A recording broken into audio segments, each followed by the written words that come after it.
Welcome to Big Vile Opinion. Moderators, with my permission, any negativity in the chat should be hidden from this channel. This channel is a negativity-free channel, drama-free channel, and we are here to push the message out. We will not be distracted. So with my permission, any negativity in the chat should be hidden from this channel. Welcome to Big Vile Opinion Platform. And I just really want people to know, I appreciate anybody that's helping me. I appreciate anybody that's helping me. A lot of people have been there for me. I just don't want people going back and forth, being mad at each other because one person did this for me and another person did that for me. That's what the devil wants. He wants to cause confusion. That's what these people want. They want to cause confusion. And confusion ain't gonna do nothing but keep me in here.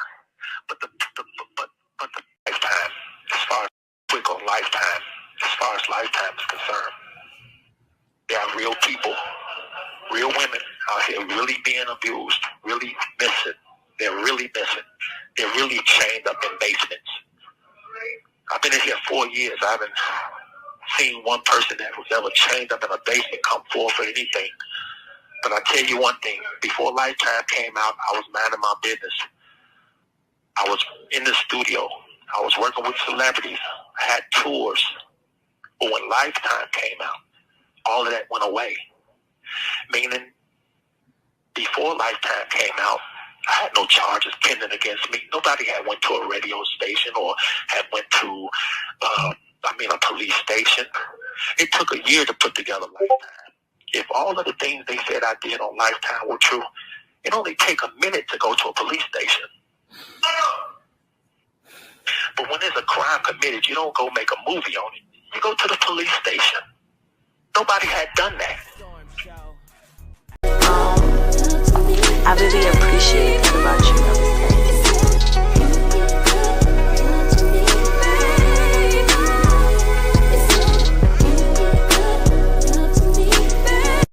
Yeah, going on.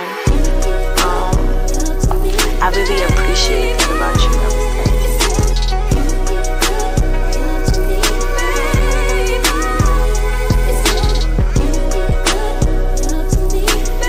Yeah, going on. I really appreciate that about you.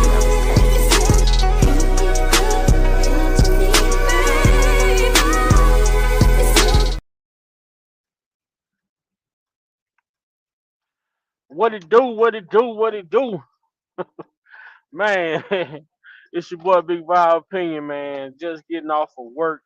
But I'm back with a live video, man. And tonight, I look forward to having a great conversation as I turn through these blocks and one more turn until I'm at home.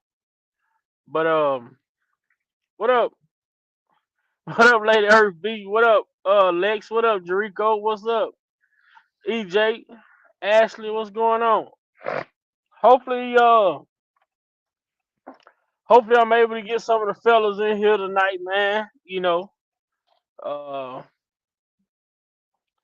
Hopefully I'm able to get some of the fellas in here tonight, as we do our thing, the way that we do it.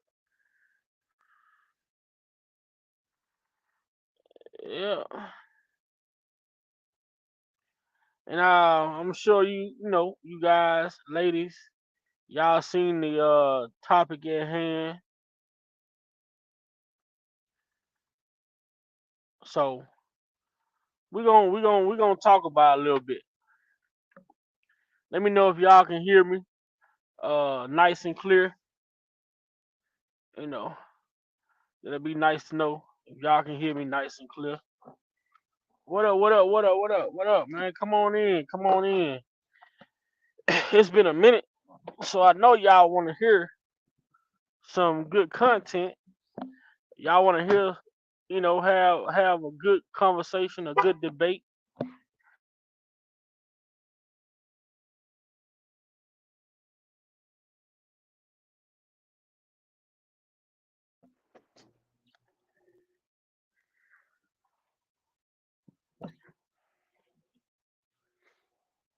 it kind of this conversation kind of pick up on some of the things that I spoke about yesterday during my live before lunchtime. Um, this conversation is gonna be like a part two to the live I did yesterday around lunchtime. So come on in, get yourself seated, and let's sit down and let's talk about it. Uh, I'm on my phone right now, but shortly I'll be finna pull out my laptop quickly.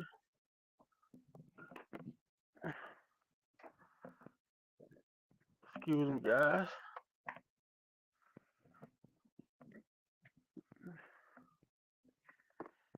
Get my laptop out. Been a minute since I used this thing,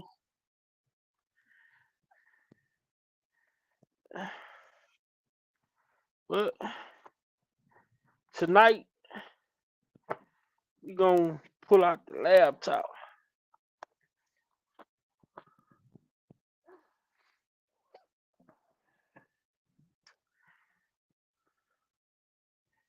Yes, sir. Oh, no. I know I can count on my uncle. My uncle Muse being in this thing.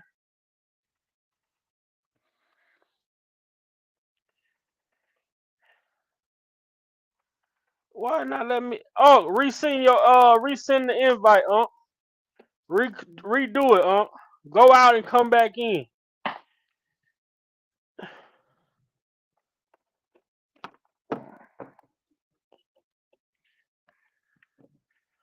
Go out and come back in.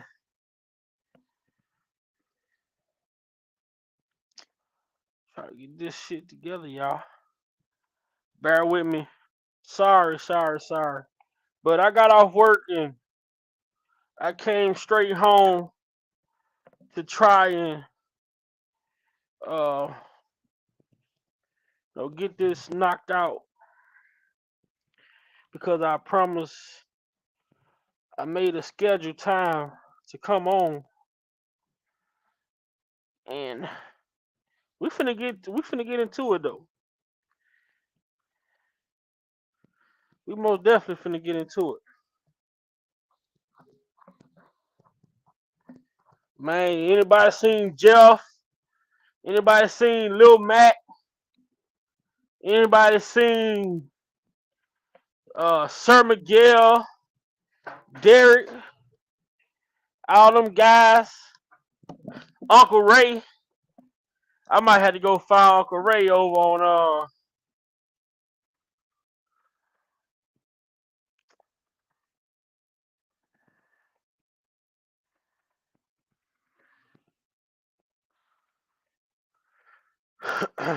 I ain't been on my computer in so long. It's asking me to alright, there you go. What up, Unc? Can you hear me? Oh yeah, I can hear you. You in here? Yeah, but you're supposed to be coming through my headphones, but you're not coming through my Yeah, I headphones. got I got a tablet. Yeah, I got a new tablet. For a deal since I was with the phone carrier that I'm with, my cell phone carrier. I got blessed with oh you shucks. got an echo too. Yeah, I'm still trying to get it together. Shucks. I called myself coming in earlier. Why the live wasn't even up just to test it, and everything worked out fine. But you're still coming through my tablet instead of coming through my headphones. You know what? Hold on. Let me see something. Hold up. Hold up. On StreamYard, you gotta switch your settings around. What's up, Hair Option G? What's going on? Uh-oh, got something cooking up.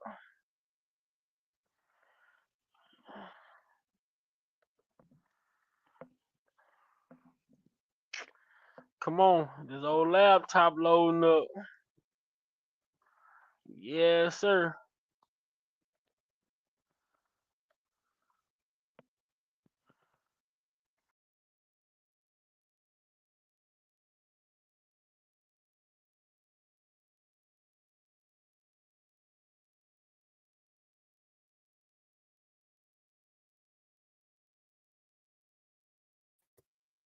All right, all right, all right.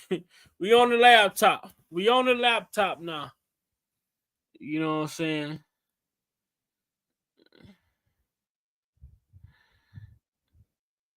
Let's go. Now I can do what I want to do. I can share it out, share it out, share it out. Okay. Uh, Maybe do it. I can hear you now, Okay, it's still you okay. Okay. Mm, shucks. Okay. Um. Yeah. This is okay. Um. Take on it.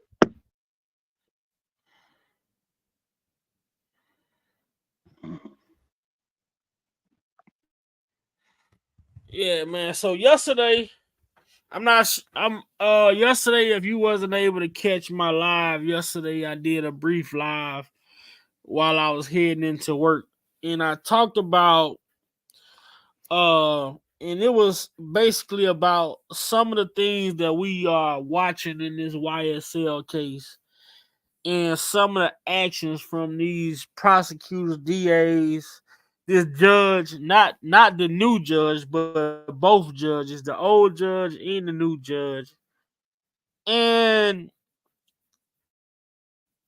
just looking and observing this case with the YSL case, just from observation, observing the case and what I've seen and what I witnessed and what we've learned to know what took place in Mr. Robert Sylvester Kelly's case, it it it it it it, it led me to no other choice but to speak on it. To speak on it, man. I don't have it, it, I have to speak on it because we're watching this YSL RICO case live, and we seeing and we're witnessing the corruption. We're witnessing the corruption. We're witnessing we're witnessing Fulton County DA along with these prosecutors. I want to say, myself personally, I want to say I feel as though, um, me personally, I feel as though Young Thug is being targeted.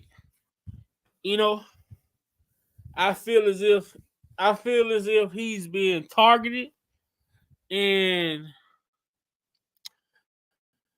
we looking at this case and we looking at this YSL case, and you look at some of these people who are testifying in the YSL case. We all. I'm not. I mean, if you don't or you haven't heard Woody, you know what I'm saying, Lil Woody, this other guy, Mook Toon, aka Antonio Sledge.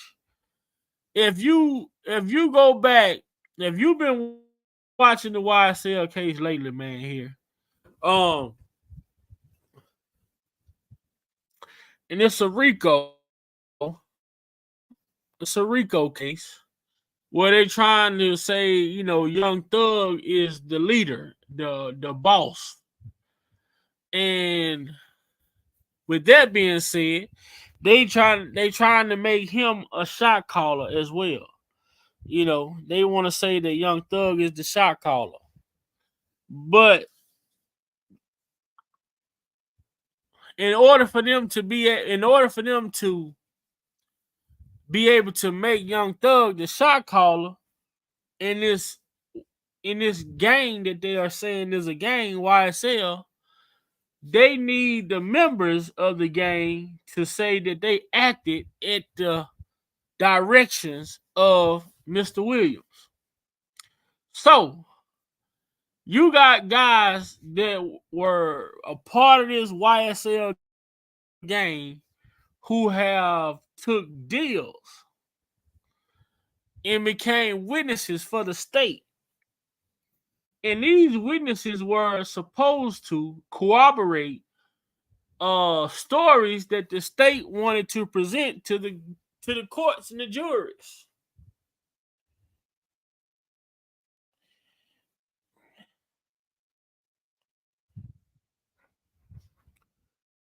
Um, does that make just because these guys turned witnesses for the state, do that mean that they are gonna tell the truth? You got a guy like Lil Woody, aka Lil Woody, who said that prosecutors, the DA, told him that they would give him, he took a plea deal, and they said that they would give him immunity to testify, but he can testify to everything. He can testify about anything. But the one thing that he could not testify about is that he was, in fact, the one who did the killing of this rival gang member they want to associate it to be.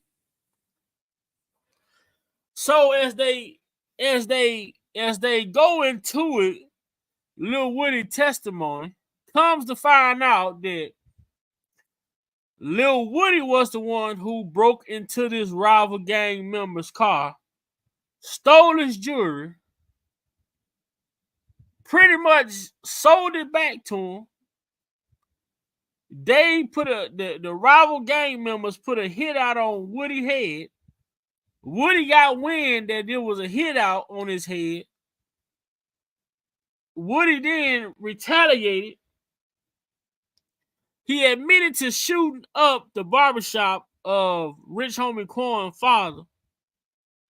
He also admitted, and he came out and said that he killed Nut, which is the rival gang member that he was beefing with.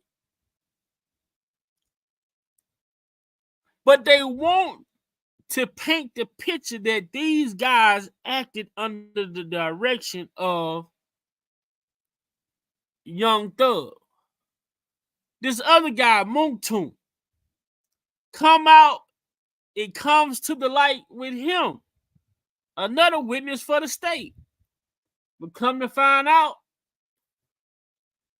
this guy, a girl he used to date, started dating a rival gang member. Now these two guys have beef with each other. The rival gang member ended up jumping on one of the YSL members.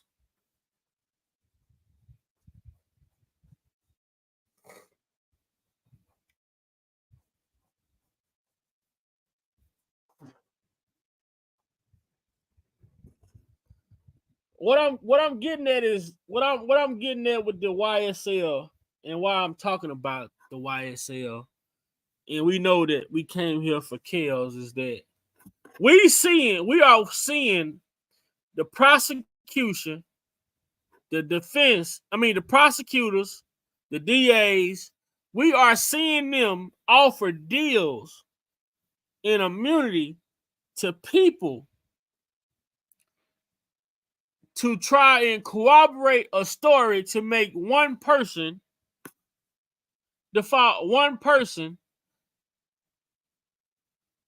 the leader of this so-called gang that they call it. They are labeling it a gang. Not a record label, but a gang.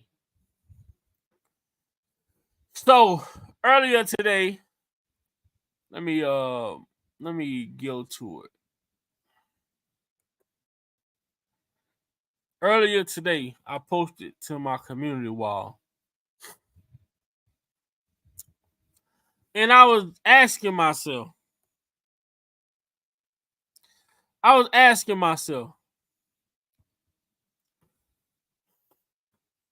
this time we've been saying, well, I ain't gonna say we, but we've been talking about it, but it has been very, very loud and clear. All this time that we have been saying that one man can't be no enterprise. We've been saying it. One man can't be a RICO. One man can't be a RICO. We've been saying that. One man can't be an enterprise. We've been saying that. But as I'm watching this YSL case and I'm seeing that these people are giving immunity to people, they are giving plea deals to people who they have caught, who have admitted to committing crimes, all just to take down one person. We're watching in this YSL case as all of these people that the state is willing to work with, who they are offering plea deals to, are the people who have been caught and admitted to committing crimes, other crimes.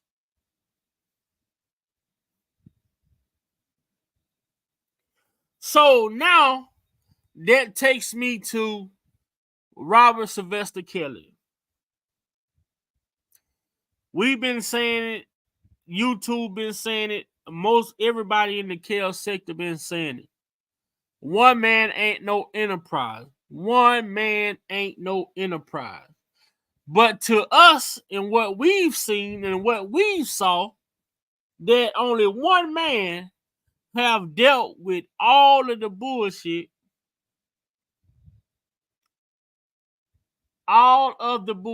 that we have witnessed. Only one man have suffered from it.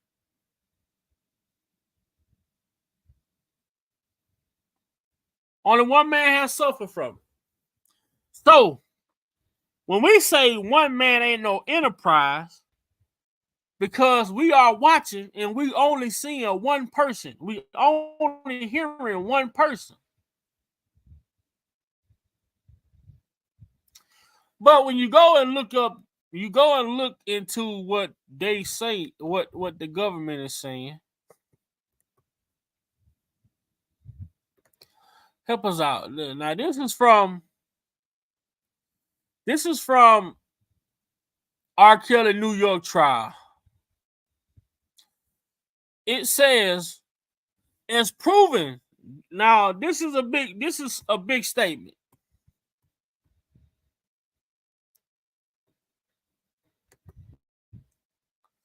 It says, as proven at trial, for nearly 3 decades, Kelly was the leader.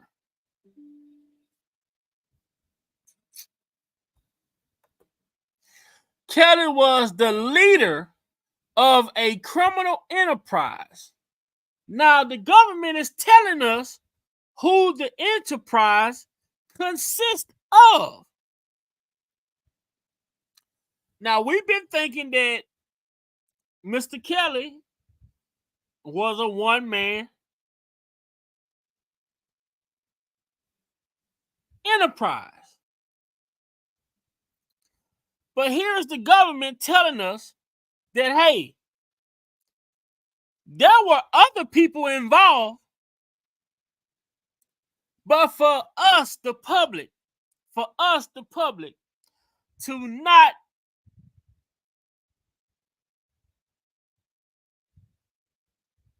have full details of certain aspects of the people who they are talking about,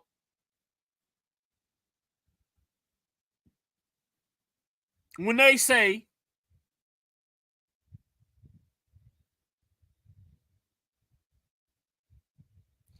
managers, when they say bodyguards, when they say accountants, when they say drivers, when they say personal assistants, when they say runners,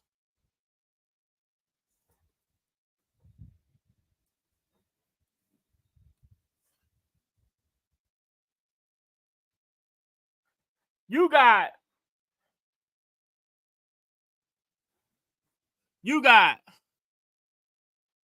managers,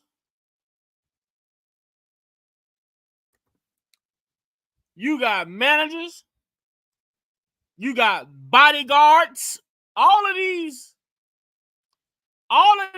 words that the government is telling us that were proven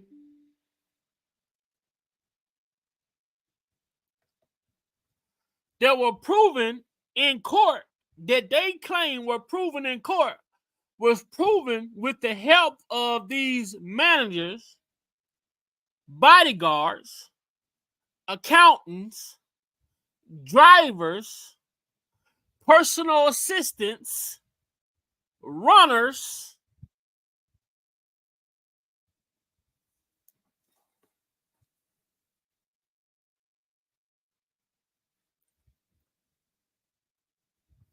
So for these people,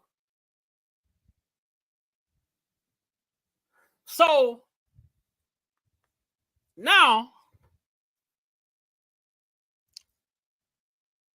when they say that this was a criminal enterprise and Mr. Kelly was the leader of this criminal enterprise, as in he was directing people to do and commit these crimes. So what this is saying to me is that when these people committed these crimes,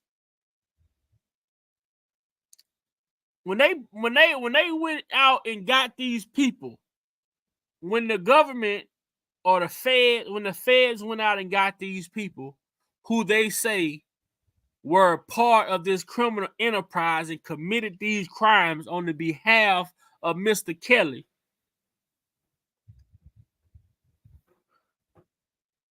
for us not to see these people sitting in the courtroom with attorneys. What's up, Cookie? What's up, Love Unconditional? For us not to see, what up, Hammer Time? Well, for us not to see these people who they say were part of this enterprise, aka the managers, the bodyguards, the accountants, the drivers, the personal assistants, the runners, for them not to be in the courtroom, as we see with Mr. As we look at the YSL case, right? You see some defendants, you see some of the defendants sit in the court alongside Mr. Williams, Young Thug. You see some defendants sitting in that's incarcerated along with Young Thug. But then you got other people who were a part of this RICO with YSL, who are out free, walking and roaming the streets. But those are the ones who are getting on the stand testifying.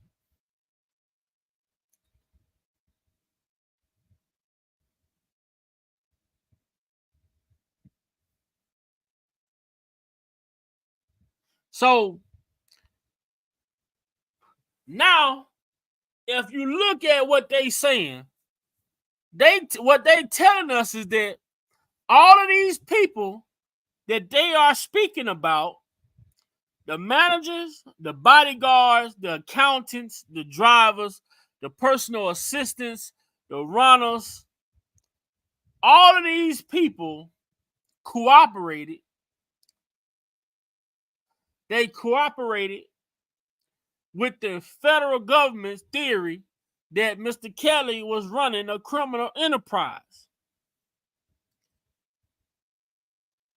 For them not to be charged, for them not to be incarcerated, mean that they gave some type of information that the feds were able to corroborate in order for them not to be charged alongside Mr. Kelly. DV, what up?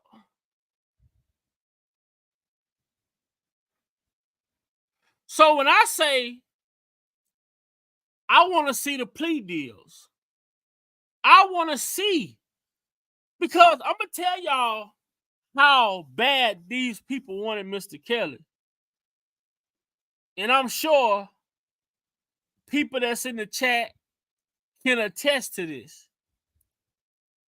When Demetrius Smith got on the stand and said Robert had nothing to do with it, I did that. I bribed an official. I knew somebody. Robert had nothing to do with that. But they still insisted on charging Robert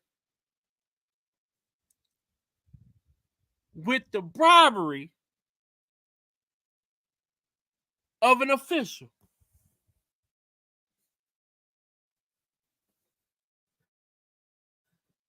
It kind of reminds you of Lil Woody in the YSL case saying that, hey, I killed Nut. But they told him, hey, you can't say that.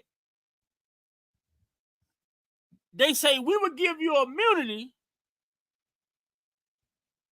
and you can testify about anything. But the one thing that you can't say is that you committed the murder of Donovan Thomas. This man is walking free today. And he sat on the stand and said he was the one who shot Rich Homie Quan's dad barbershop up. This is just how bad these people want Young Thug, that an associate of YSL admitted on the stand that he was the one who shot up this man's barbershop where someone was shot, and they can't even charge him. So now you see where I'm going with this.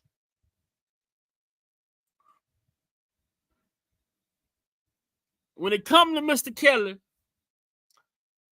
people that was near Mr. Kelly, that was involved with Mr. Kelly, around Mr. Kelly, these people have some type of criminal background that these feds or prosecutors, whoever, could hold over their head.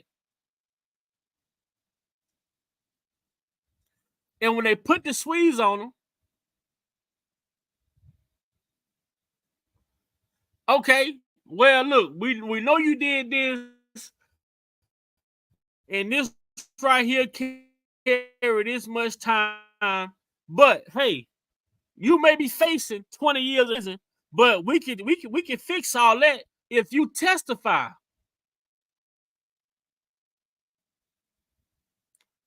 If you testify, if you give us a statement, now I'm gonna tell you something else.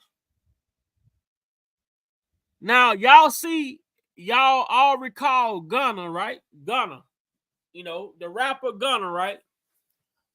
The rapper Gunna. He gave a statement. Yeah, he did a collaboration with Chris Brown. Yeah, he gave a statement, and in that statement, he was the first one that came out and said that yes, YSL is a gang and not a record label. He gave a sworn statement to the DA, prosecutors. So the reason why we haven't seen him on the stand is because he already gave a statement. He don't have to take the stand because he gave a statement already. Wow. So what I'm getting at is this. Some of these people took the stand in Mr. Kelly case, like Cheryl Mack, the other lady that they try to turn against Mr. Kelly. But a lot of these people that didn't take the stand, I wonder what type of statements they gave to avoid being charged criminally, as Mr. Kelly was.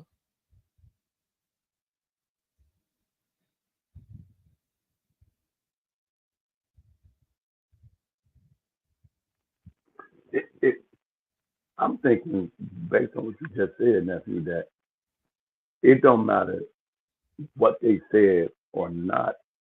I think they just wanted to overwhelm the jury and let the public perceive that all of this stuff that they just throwing to the wall to see something stick, based on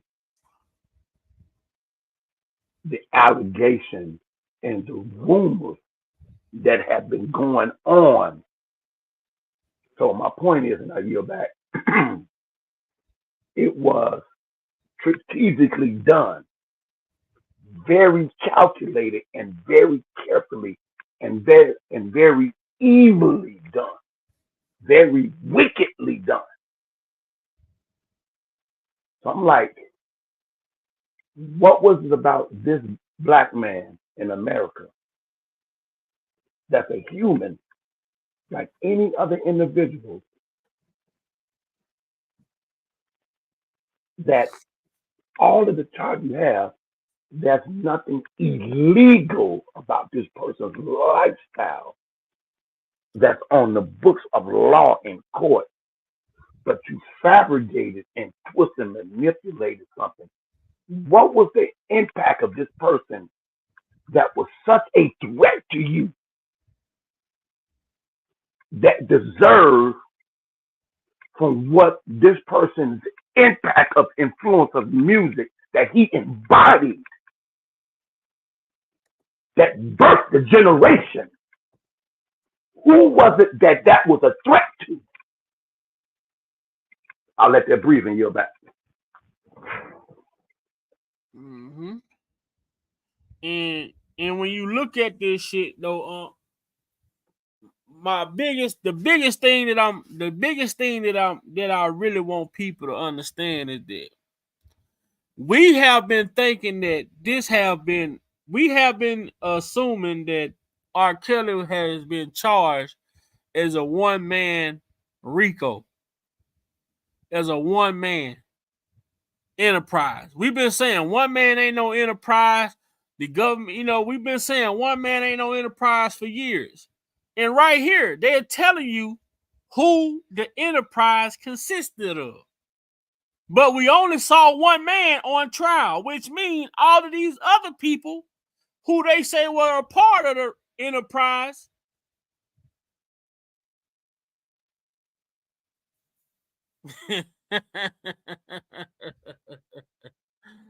Hey. They say now they telling us that no, it wasn't no one man. It wasn't the one. They telling us right here. It wasn't one man. It wasn't one man. But all the people that we got, they blame one man. Boy, look here. Look at here. This is what we got, man. This is what we got. So they've been telling we've been thinking that, oh man, one man.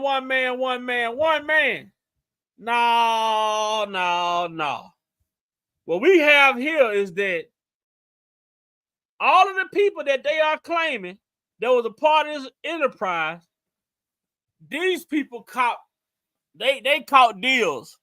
Whatever the government could get them or help them or do for them, they accepted it. They pointed the finger. They put all the blame on Robert. They statements or something. They statements that they gave. Some. I'm telling you, when they don't say a manager. They don't say a manager. They don't say a bodyguard. They don't say a accountant. They don't say a driver. They don't say a personal assistant. They don't say a runner, but they say runners, assistants, accountants, drivers, bodyguards, managers. If these people were committing crime in the furtherance of Mr. Kelly's career, why wasn't these people locked up? What's the only way you can avoid? What's the only way you can avoid being locked up on a conspiracy case like that? That means when those people came and got you and sat you down in that interrogation room, and they asked you a question, and they told you what they shot some BS at you, like, hey, well, we know you the one who did X, Y, and Z.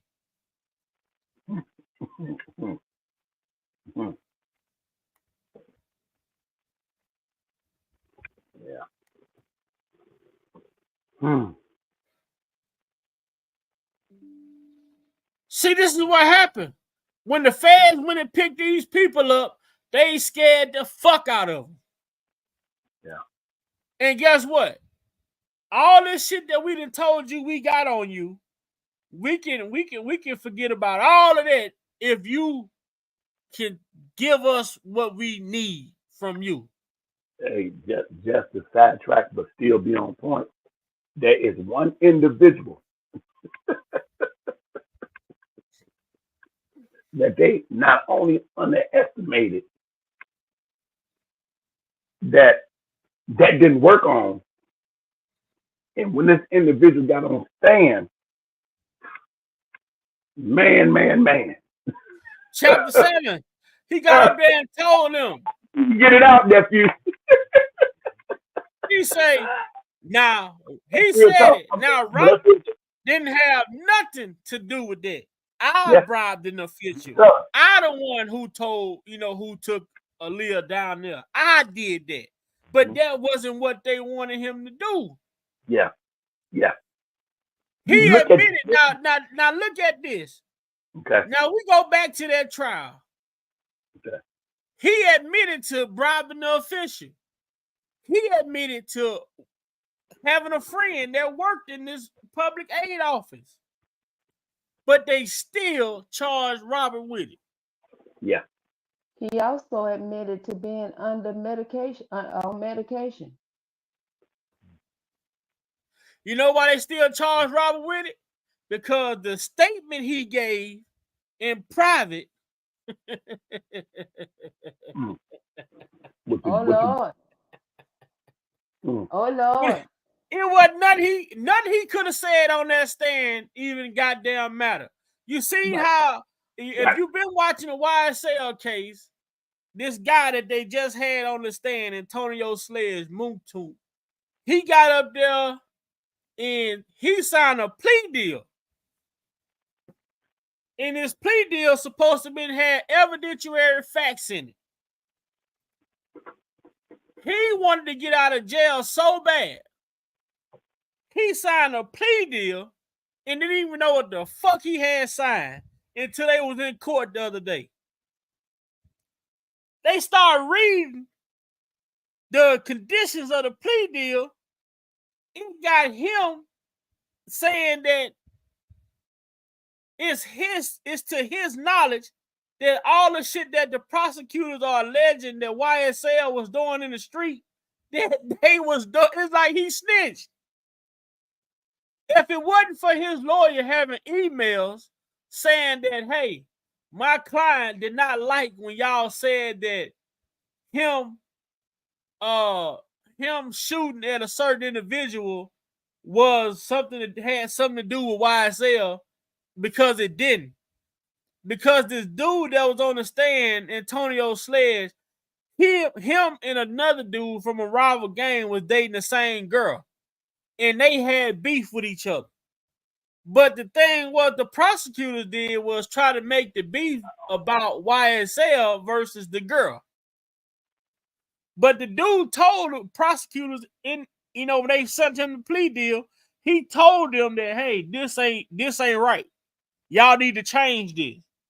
They changed it and sent it back and sent it to him. But what he got to sign and shit because it looked like what he had agreed to, but he didn't see that they had added more shit into it. He couldn't read. Both of them couldn't read. It took for the court in court for the defense to bring up the shit in the goddamn plea deal for him to realize that you didn't agree that the shit the prosecutors is alleging that YSL was doing was on the behalf of it was on behalf of the game.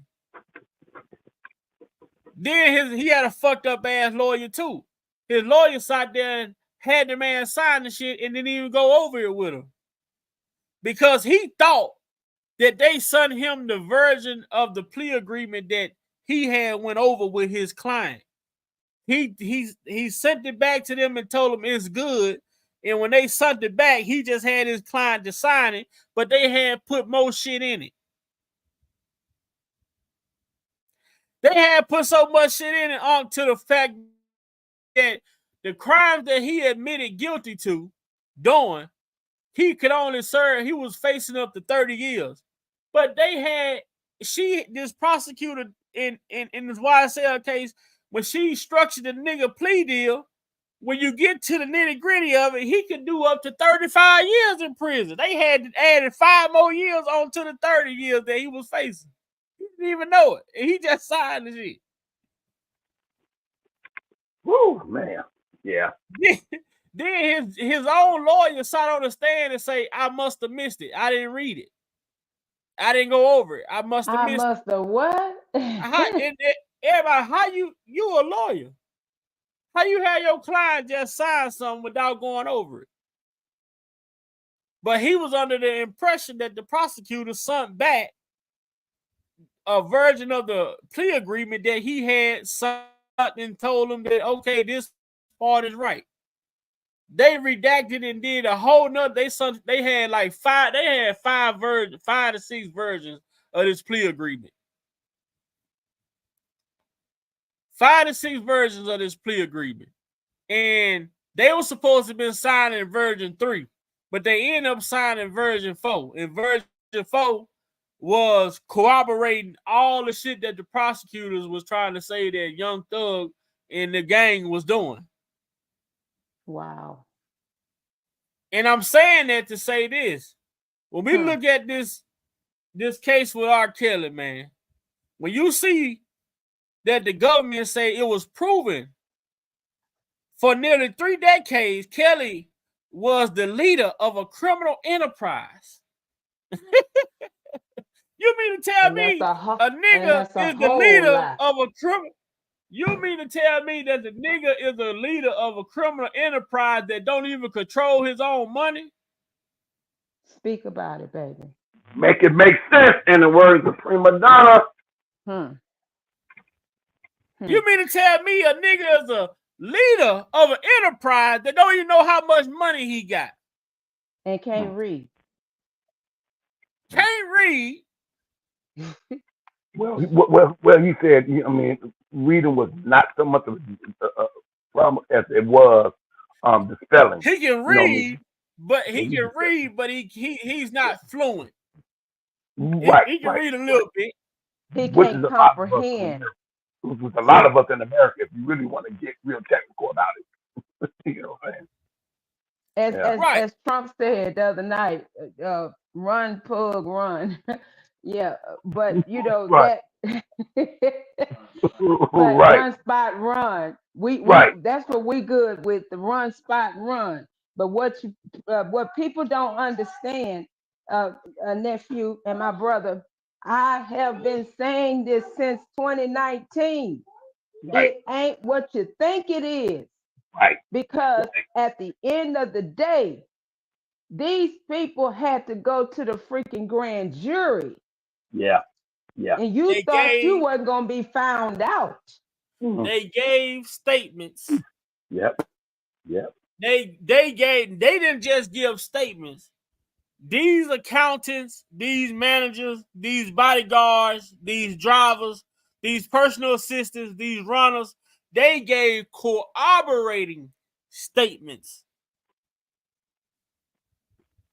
Hmm. Hold See, on. one thing, They gave statements how they, okay. Let me tell you how they ran this thing. They gave statements based upon what the government wanted them to give, wanted wanted them them to to say. give. And Right. and if you didn't give it the way the government say give it, then these are the consequences. That's why people don't understand why I keep saying the law broke the law to get a conviction. Mm-hmm. Right. All you And gotta do is go back to let me say this real fast, nephew. I'm gonna keep on talking about chapter 7. It's a lot to learn in chapter 7. It's a lot to learn in chapter 7. well, Everybody Sean, else, everybody else in chapter 5, everybody else forget all them jokers. But that particular one right there, oh yeah. Oh, they had a problem with him. Oh yeah. No, they yeah, they underestimated him. had a problem with He they beat them had a at their problem own with Jane game. Doe number 5. Since, since he beat them at their own game. They had a problem with Jane Doe number 5. Remember when she Yeah. started saying, "I didn't say that. The government said that." Yes, she sure did. She said, I Yeah. did not say that. That's what the government said Yeah. that. I didn't say that. Yeah. I will bring her in that too. Yeah. But chapter 7, But at yeah, the and end like of the I said, day, yeah, it's a lot to they learn can get from on that, that right? stand, and then it just goes to show you, right? So she can say, "I didn't say that. The government said that." But what did you say in your statement? But a lot of, and say that again right there, Vi, because a You lot can of get on people the don't stand and easily understand. say, you can easily Yes, say, I didn't say that. The government said that. But what did you put in your statement that you gave them? the grand jury The is where grand it jury matters. have. Hmm. That's where it matters.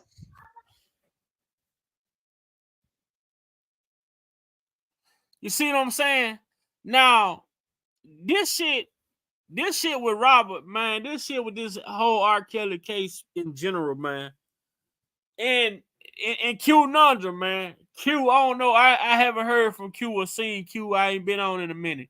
But Q Nundrum, aka Q, been telling us this since he came on here.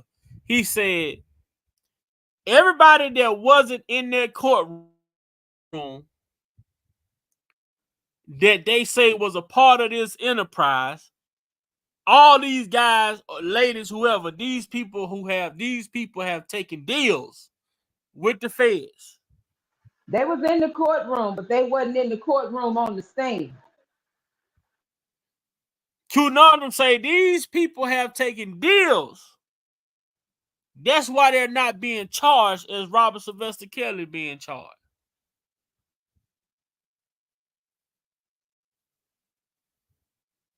So now we look at this shit and we sitting here, we wondering, Damn, why is it taking the Supreme Court so long? And do y'all realize how quick the Supreme Court came back in the Chicago appeal?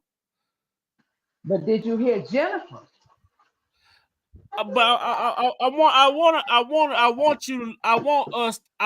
us to look at it on his face. Look at it on his face. How were they so fast to come back in the Chicago appeal when the goddamn New York appeal was filed before Chicago?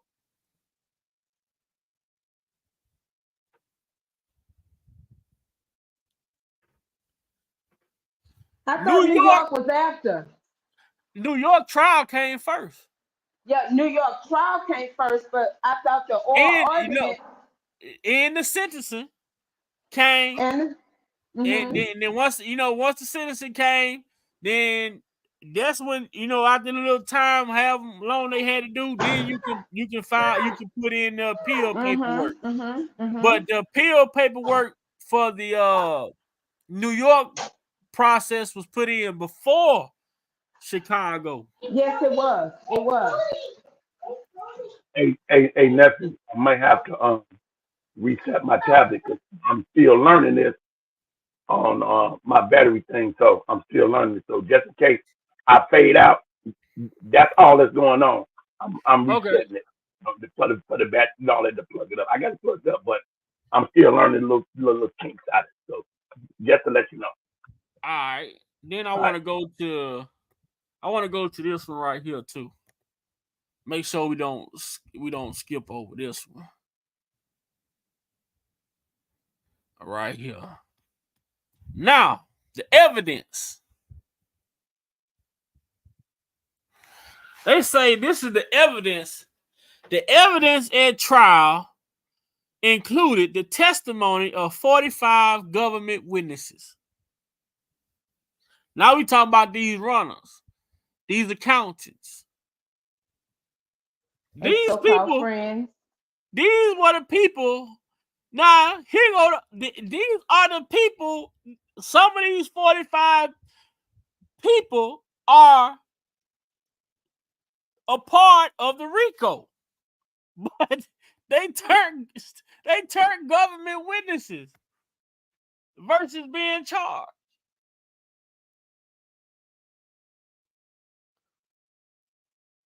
You know what, nephew? There's a difference between this case. Well, let me say this. There's not a difference when it comes to Donald Trump's case and Rob's case, because the people that they brought in, those people said, no, we're not telling, it ain't nothing to tell. What do you want us to tell? What do you want us to do? We're not doing that. So they said, well, since you're not doing it, we're going to lock you up.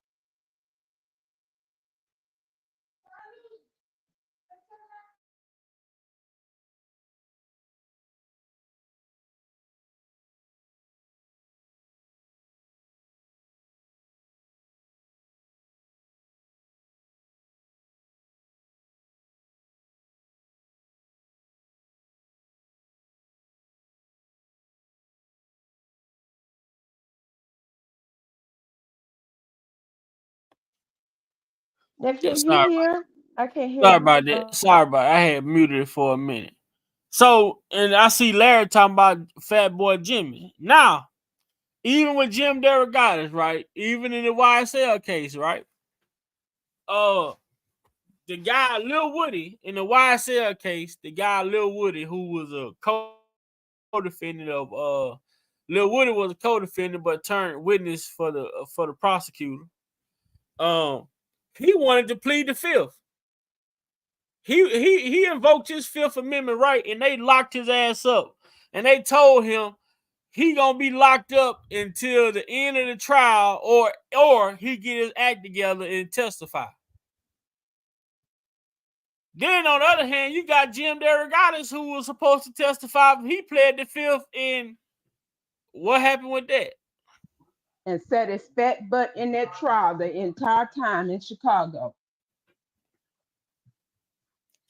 So I guess it's only a bad thing when if the government if you're a government witness and you try to plead the fifth, they can lock you up. But if the defense subpoena you to testify, you can plead the fifth and it's okay.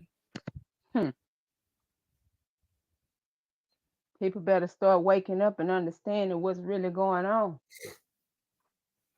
So I got a little hope for people. I got a little bit of hope for people too with this case as well.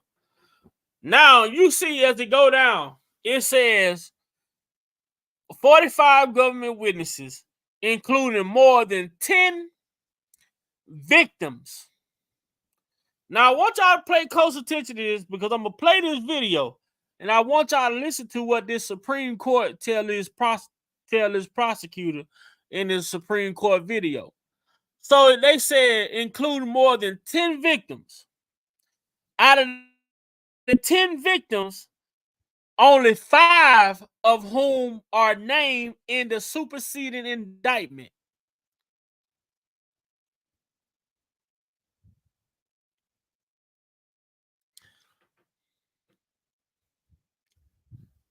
So they tell us right here. So they telling us right here, it was more than 10 victims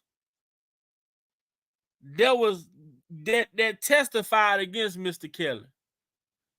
But only 5 of these women only 5 of these people they say were victims were in the indictment. So I want y'all to listen to what this lady tell this woman about these bad act witnesses.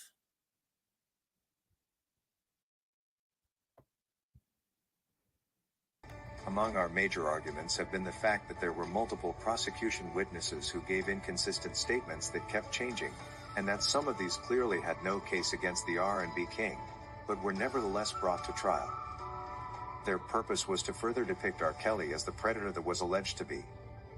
Another major concern was that R.Kelly's trial was completely prejudicial, and the judgment was made along assumptions that R.Kelly was a bad person, with no substantial evidence to prove a case against him. In this particular case, the Supreme Court jurors are completely unhappy to note that a judgment was made along similar prejudicial lines, making us confident that the Supreme Court will find it easy to rule out the current judgment. Once this has been overturned, R.Kelly will surely be a free man again. Take a look. Rationale for introducing the testimony of the 3 uncharged victims. The testimony of Young, Dunning, and Wolf, as Justice Burke found, was directly probative of defendant's state of mind. Why wasn't that accomplished with the 3 women who were complainants? I mean, that for me is the problem. You already have 3 women who give you 3 different types of stories of the horrors they allege they experienced with him. I think you've covered that. So to pile on with 3 uncharged complainants, 3 uncharged. Now, do y'all hear that? Did y'all hear what the Supreme Court just told her? Yes, sir. Yes, sir. Yes. I want to play that back again, and I want y'all to listen to what the Supreme Court just told her. You got 3 women that y'all are charging him for. What was the purpose of y'all introducing 3 other women that he's not even being charged for? This motherfucker say, and I want our sister Lisa Moore to unpack that a little bit when you come back on Nephews Live, because that's a pivotal point right there. That's a critical point right there. Yeah. Now, this is the government. This. I got this article from the United States Department of Justice. Okay. This is the article, the write-up that they put on the Department of Justice page after the R.Kelly case. They telling you right here, it was over 10 victims. It was over 10 victims who gave testimony in his case but he was only being charged for 5. There were only 5 in the superseding indictment. So if you listening to the Supreme Court and what she's telling this prosecutor, if it was only 5, if you charging him with these 5 women in the superseding indictment, what was the purpose of all the other witnesses testifying? Among our major arguments have been the fact that there were multiple prosecution witnesses who gave inconsistent statements that kept changing, and that some of these clearly had no case against the R&B king, but were nevertheless brought to trial. Their purpose was to further depict R.Kelly as the predator that was alleged to be. Another major concern was that R.Kelly's trial was completely prejudicial, and the judgment was made along assumptions that R.Kelly was a bad person, with no substantial evidence to prove a case against him. In this particular case, the Supreme Court jurors are completely unhappy to note that a judgment was made along similar prejudicial lines, making us confident that the Supreme Court will find it easy to rule out the current judgment. Once this has been overturned, R.Kelly will surely be a free man again. Take a look. The rationale for introducing the testimony of the 3 uncharged victims. The testimony of Young, Dunning, and Wolf, as Justice Burke found, was directly probative of defendant's state of mind. Why wasn't that accomplished with the 3 women who were complainants? I mean, that for me is the problem. You already have 3 women who give you 3 different types of stories of the horrors they allege they experienced with him. I think you've covered that. So to pile on with 3 uncharged complainants, 3 uncharged victims, is leaning really close to that propensity line. It was relevant to defendant's intent. As Your Honor pointed out, intent was hotly contested below. I don't understand how that wasn't established through man. Because he had a 5-year relationship with him. Now, okay. Propensity. We're gonna start back. We're gonna start from the beginning. Propensity. Okay. Remember, always keep in the front of your globe. We're talking about a judge that has already stated before the trial ever started that she was going to give him 30 years before his case ever hit her desk. I can speak on when I made it to Chicago. When they talk about the inconsistency of the 3, she said she was impeaching their testimony to throw this case out. But she had an epiphany over the weekend that she wanted to introduce to the jury a video that she had an epiphany over the weekend because, mind you, the prosecution was losing. They was losing because they had no case. They done already pumped these people up to lie. And the reason why you allow these other people to come in and you use their testimony and against this man is because we heard them as citizens say, we were in communication with the judge.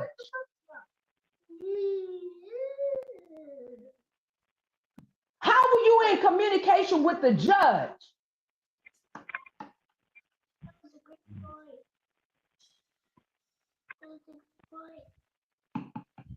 And taking a step further, some of these people you couldn't even see at sentencing because they had their faces covered. They didn't even Robert didn't even know who the hell these people were.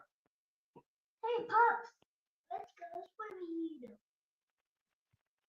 I mean, they had people coming in giving victim impact statements who didn't even testify. Who never even, and let's make it even better. Everything that happened on Surviving R.Kelly, none of that was mentioned in the courts. That was the reason why Kim Fox said she thought there was a need to get it going on, bro.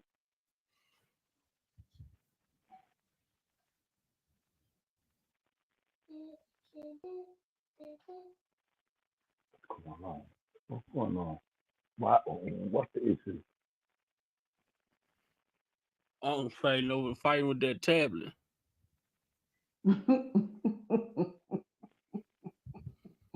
He gonna fight for a minute, cause especially if it's new, he gonna fight for a minute, cause he trying to figure all the geeks and everything out. He gonna fight for a minute. It's a toy. Yeah.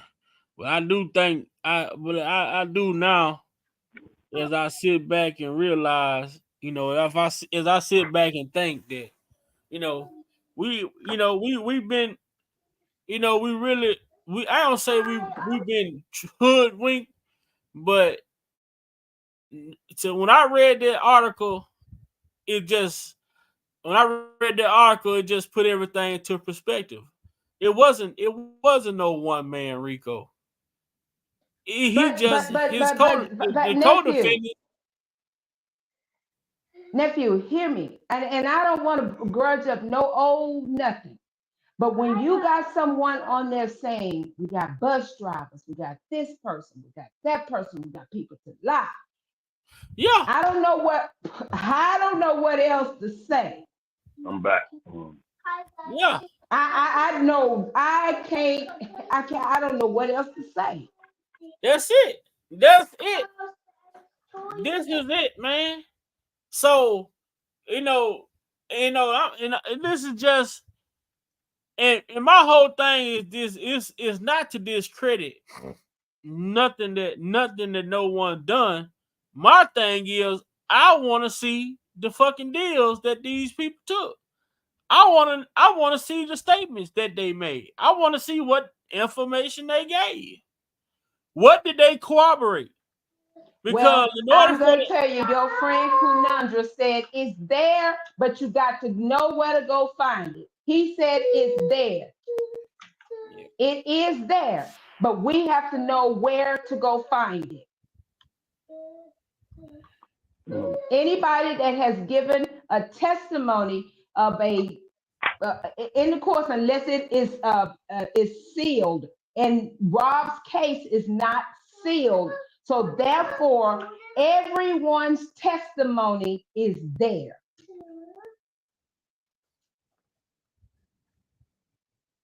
And now you have amped me up. As of tomorrow, when I get out of church, oh, I'm gonna be making some phone calls because I now want to know.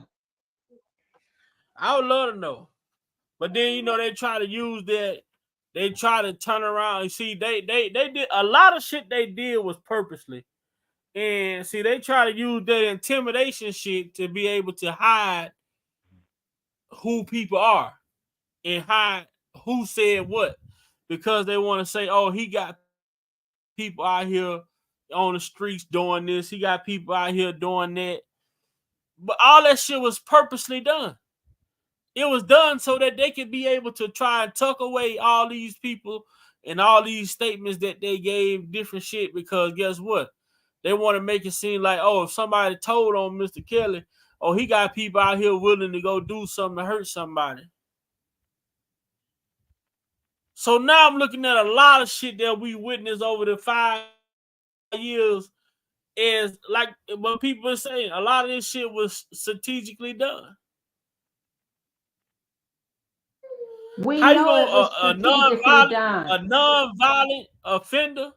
a non-violent offender never had no criminal Hmm. history or none of this, but y'all want us to believe that this man is a monster? I've got a question I want to ask my sister Nishima. What, baby? I need you to hear how I'm asking this question. Since nephew have been taking care of some challenges with the kids and the Mm-hmm. family, new job, new location, and all of that, and staying away from the drama, but yet Mm-hmm. still make a difference on his platform. I've been studying and researching history, biblical history, Babylonian Mm. Empire, um, Medo Persia, Greece, pagan Rome, pagan Rome, how Constantine, the Roman emperor back then, wanted to join church and state, which never should exist. Never should be. But that's a whole nother subject. I'm studying all of these things and look at how these great leaders, these kingdoms, and why they failed. Look at Saul in the Bible.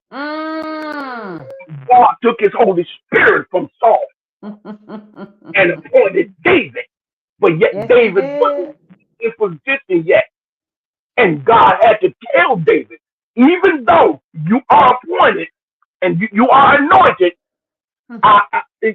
that's still my, I'm going to take care of him. I'm going to take care of him. They wanted a king, so, hey, I was leading them. They were, but, hey, they wanted an earthly, so I'm going to I'm going to let them have what they want, like we do today. I'm going to let them have what they want. So he had to tell David, touch not my anointing and do my prophet no harm. Oh my God, hallelujah. Even though Saul went away from God's order as a leader, he dropped the mantle. He dropped the mantle. And he started to get into this stuff you see in today's society. He started to get politics in. And he called himself, he was a prophet. But the priestly position, you was not supposed to go into the house of God and the ark of the covenant. That was not for you to do. You was not a priest. And even he did all of that, God still told David, touch not my anointing. I'm going to take care of that in the right time. Oh, I run in front of you. You're going to be king next, but in my order, in my time frame. That's why when you run ahead of what's not your appointed time, you do damage to yourself. But everyone that's attached to you, you do harm to. So my question is, every woman that's born, every man that's born in this earth from a woman, every human being that has the seed from a man that's planted in the woman, that's birthed the generation. What is it in this era that this particular brother, Robert Sylvester Kelly, impacted so profoundly that it took the whole court system and the government to fabricate stuff that they make cases and get it done like 1, 2, 3. Why did they have to go to some extent? What was the strength of this man's presence and his involvement? Man to gain the whole world and turn around and lose his soul. God had to remove him. That y'all felt it was move him. That even, no disrespect to the visually impaired, that a person that has no vision can hear and say, you know what, that's BS. I think you got the gist of what I'm saying. I yield back. Yes. But the thing that I've been saying, my brother, y'all know I've been saying this. Y'all, and I'm saying y'all, I'm talking to the people, to the law. Y'all went after the man, but you didn't understand the man and the inner man is covered by the blood of Jesus. Jesus done already told you, I have come. He came before Robert. So he's covered by the blood of Jesus. And when you talk to this man, before any of this even happened, and you're going to hear it more so now, he's not going to stop until he lets you know who my Redeemer is. And my Redeemer yet lives. You doing what you doing, but you doing it the harm to yourself.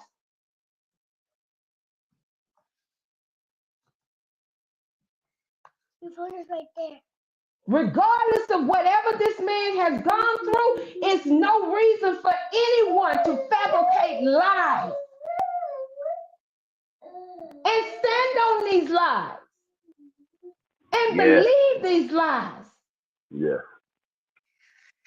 But there's a day of reckoning for everybody. Every knee gonna bow and every tongue gonna confess that Jesus Christ is Lord. When he tells you to touch not mine, he means that. We ain't seen what's going to crumble. So I suggest everybody get your house in order.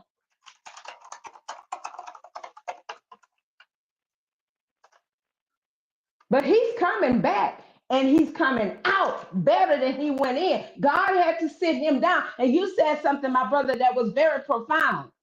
Sometimes when we are dipping and dabbing into places where God has told us not to go, he has to remove us in order for him to get our attention. Because it's not about us. It's always about the glory of God. God gonna get the glory no matter what. If the people heard what Robert said when he came out of that jail, he said, "Y'all don't worry, don't worry. This is between me and God. We got this." He knows, but the way you went about doing it is what is unsettling for us. Because if you can go and do things as we've seen you do, and I really wish, and I said this last night, I really wish this man's trial was televised. Y'all think YSL case is horrible. Y'all ain't seen nothing. It was so wicked. From just walking in the front door, sitting in the courtroom, to see how a judge is handling business like we are still in slavery. And Sister Nisi, it was said that one of the seasoned journalists, they had sections for the journalists to sit in the box for the time frame, and one of the up and coming the seasoned journalists, y'all not reporting in the media what's been going on in court. That's not the balance. There's no balance. I'm paraphrasing. There's no balance. That's not what's being said. That y'all giving one sided, just only the prosecutor. And the seasoned journalist said to this up and coming journalist, well, that's how everybody is eating. Just let that. And that's exactly what they told me. Wait a minute. Just let that breathe for a minute. The only way evil in leadership, I'm paraphrasing a Bible scripture without going there. The only way evilness and corruption can strut and do its thing is when the violence and destructive individual be lifted up and nobody says nothing. Nobody brings attention and light to it. But yet we got all this time to scroll and see crap on the internet. Don't feed the spirit. I know I'm touching some stuff, and I might not be even welcome back on Big Back, but I'm saying some stuff that the Holy Ghost is saying to me. When you spend all your time on this planet trying to go after anything that don't sustain your inner soul, you can go and get all the education you want. You can get all the cars you want. You can get all the fashion you want. You can get all the connection and the prestige. You can get the network of influential political individuals. But I guarantee you, like Christ said to the woman at the well, in your inner bowels of the bedrock of your soul, there's something. There's nothing that's in this planet Earth that's going to quench your thirst. Quench your But thirst. the Exactly. promise and the truth of integrity and justice that God embodies. So if we stand still and don't say nothing about anything and say, well, that ain't my problem. That ain't me. That ain't hit on my front door. The fact that you in this environment and this is happening, you are affected.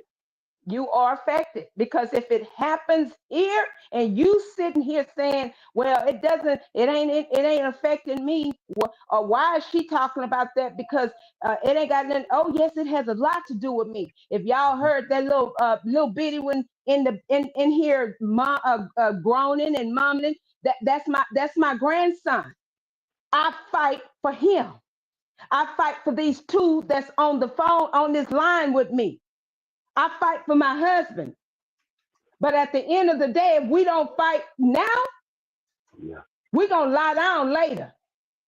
I'm going to say this and I'm going to yield back. OG Bobby Johnson, Ali, he got put in the cell with Ali. Ali made it happen because he saw something in OG Bobby Johnson. You grew up with your daddy? No, he said the black man is either in prison or he's dodging prison. And he said his kids suffer. He said, I still see hope in you. He said, you owe me 15 boxes of cigarettes. That's what he said. You pay me by reading every 2 hours every day. Every day. And Bobby Johnson took the book and tried to process that in his mind and said, man, I owe everybody in here. And all I try to do is help my homeboy local. Ali looked at him as he was knitting the kufa that later on he was going to get OG Bobby Johnson. And he said, yeah, helping is costly. That's why people don't do it. It's costly. It's costly.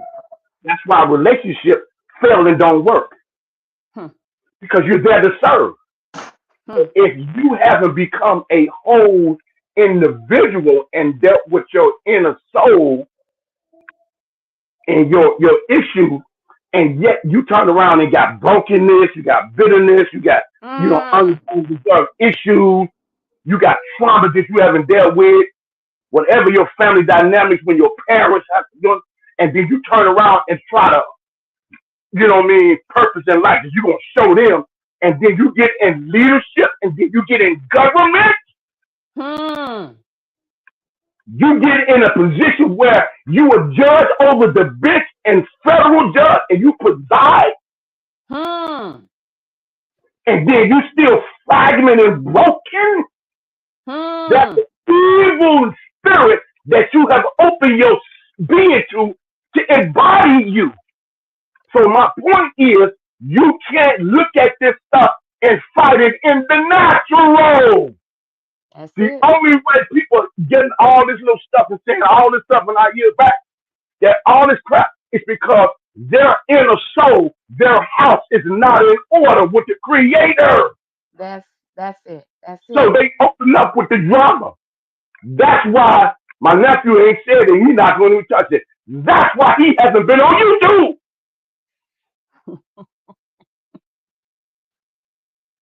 Because of the food. We are our own worst enemy, man. Forget about all this stuff, this platform. Forget all of that. Nephew said this the night, couple of days before, and I'm a year back, and that's all I'm gonna say for the night, unless nephew actually say something else. This YSL case, All these other platforms talking about stuff. You don't hear no bickering, no hate, no nothing. Nothing. If that ain't enough to wake somebody up, but you know, I'm tell you why. A lot of people are not gonna get it. My sister, it's because, and I get it. That's why I ran for a long time, Nixie Mo, because the challenge and what was required to be a man of God in this realm, in this society, dealing with this stuff, you don't know what you have to deal with human beings. Hey. You got to lay on your face before God. Yes, Lord. And deal with the crap. Nephew took so many hits that he's like, you know what? My mental health, my well-being, my governing and protecting my children is more sacred to me. Did that on YouTube. Nephew ain't said a word. He ain't said this. I'm speaking for him as his uncle. And I trust me. When I tell you, I I'm done, understand and I I know. I apologize, nephew. I yield back. I know, and it's frustrating. It is frustrating. But at the end of the day, I'm gonna tell you, nephew, I appreciate you, all that you do. I know you don't tell me everything, but you don't have to tell me everything. That's what an auntie is for, to know when there's some situations going on without you even telling me. That's what you call that agape love. Not that love that turns on when it's good and turn it off when it's bad. But the love that you have and the compassion that you have for what you're doing. I know why you do what you're doing. And you do your research. You do your due diligence. And I'm telling you, I appreciate everything you say and do, because you got it, as they say, from the mud. You didn't have nobody bringing anything to you. You went and got it yourself. That's right.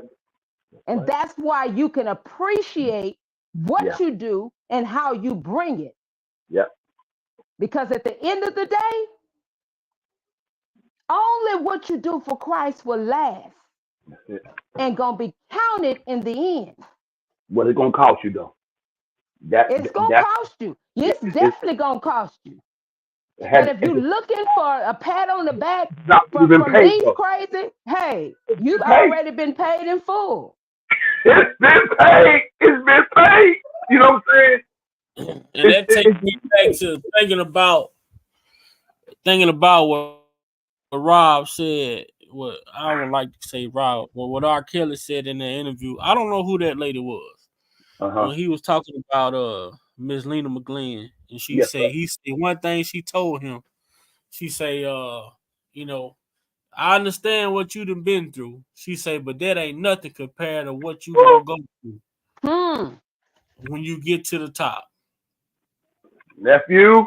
And it's only it take a special person to give you a special message before you even embark on that level of success in your life. I was talking to my mama tonight, and me and my mom was talking, and I told my mama, I said, Mama, I said, my brother called me this morning. You know, he needed help. My sister called me. She needed help. I said, Mama, I realized something. I say, I realized that I've been in a mess. I've been in a messed up position. And what I've been doing is what I've been taught to do is to help.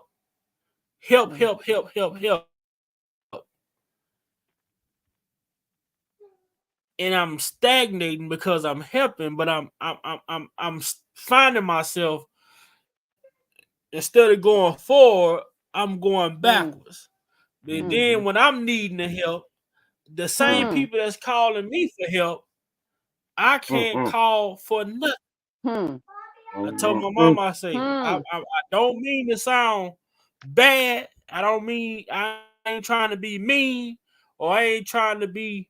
I say, but mama, this season is about me. I can no longer do it for nobody. Yes, sir. Yes, sir. Yes, sir. I've done it my way all this time. God say this is your season. You have to get you together. Because if you keep on healing other people and you sick, guess what? Eventually you die and they keep living. And you got some precious jewels, them precious children that He instilled you over. So it's imperative. Yes, Lord. Yes, Lord. Yeah, man. It got to.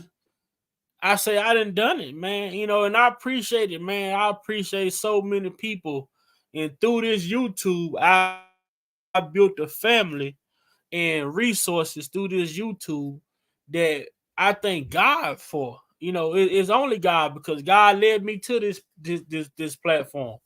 God allowed me to speak, and people know me. I don't come on here and bullshit and BS around. I don't come on here just to come on here and talk and hear myself talk.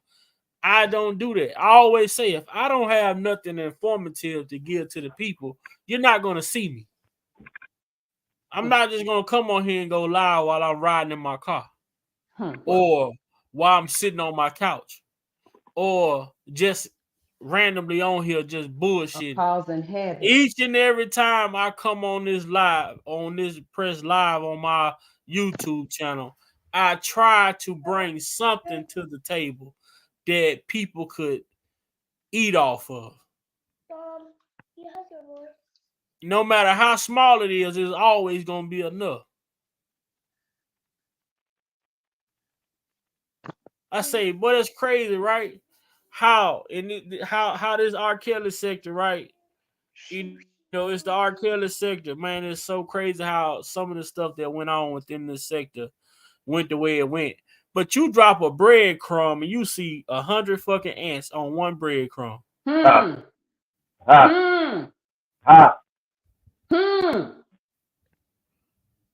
sir. The only way that work is if these 100 ants is working in unison. Not against, but together. Together.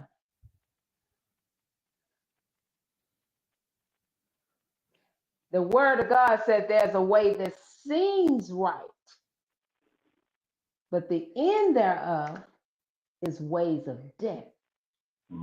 And I have learned in this season, in fighting for rock, fighting for whomever, it doesn't matter. I don't care. That if I'm pouring more into someone that I'm not getting refilled, I gotta pause because I'm getting low. I'm getting empty. And who's gonna fill me up? No, only people gonna fill me up is the people that's out here keep causing this havoc and keeping this crap going. And that's not what I need in my life. Larry. For sure, Larry. We got this Hey, this y'all on here. Yeah. Y'all on here. Yeah. I say, imagine when those trumpets blew and they blew that wall down. You imagine that one of those trumpets was off note? Would they have yield the same result?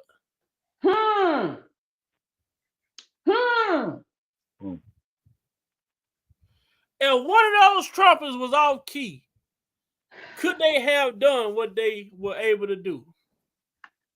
I can tell you firsthand. No.